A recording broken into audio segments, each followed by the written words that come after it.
There are several types of die casting machines in use today.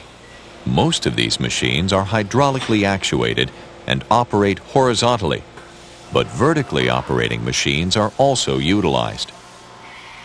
The principal difference between vertical and horizontal die casting machines is, as the terms imply, the direction of metal injection into the die. All die casting machines include a metal injection system to get the metal in the die, and a clamping system to keep the die halves closed during injection. The two principal types of die casting machines are the hot chamber and cold chamber type. The hot chamber machine is used mainly for die casting zinc and other metals of low melting temperature.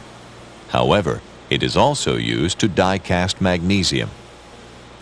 The machine's shaft or charge end has a holding pot, which is a reservoir for the molten metal seated in a furnace, and an injection system for transferring the metal through a gooseneck-shaped pipe to the die. The plunger end of the injection system and the lower portion of the transfer pipe are submerged in the molten metal. For this reason, aluminum and copper alloys are unsuitable for use, since they chemically attack or erode the submerged injection system. When the plunger rises, a charge of metal enters the pipe through a port. When the plunger descends, it closes the port and drives the charge through a nozzle at the end of the pipe and into the die. Injection pressures may range from 1,500 to more than 4,500 pounds per square inch, or 10 to 31 megapascals. The cold chamber machine is used primarily to die cast the aluminum, magnesium, and copper alloys. In the cold chamber machine, the charge is supplied by ladle or feed system from an external furnace source to a holding pot at the shot end of the machine. The feed system components are not submerged in the molten metal. The charge is poured ahead of the plunger tip through a pore hole in the shot sleeve. As the plunger advances, it closes the pore hole and drives the molten metal into the die.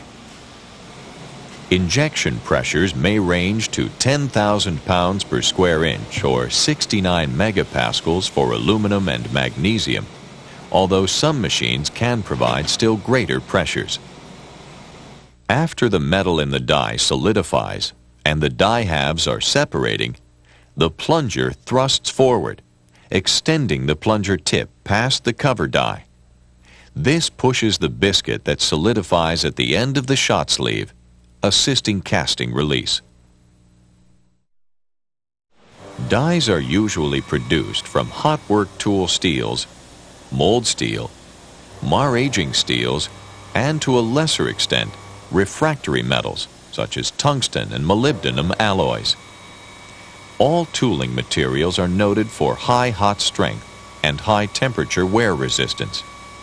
Dies are usually made by machining from blocks of wrought metal, but they also can be cast and machined. Because of their machined features, precision, and materials used, die casting tooling is expensive, but the dies are reusable for thousands or even hundreds of thousands of parts.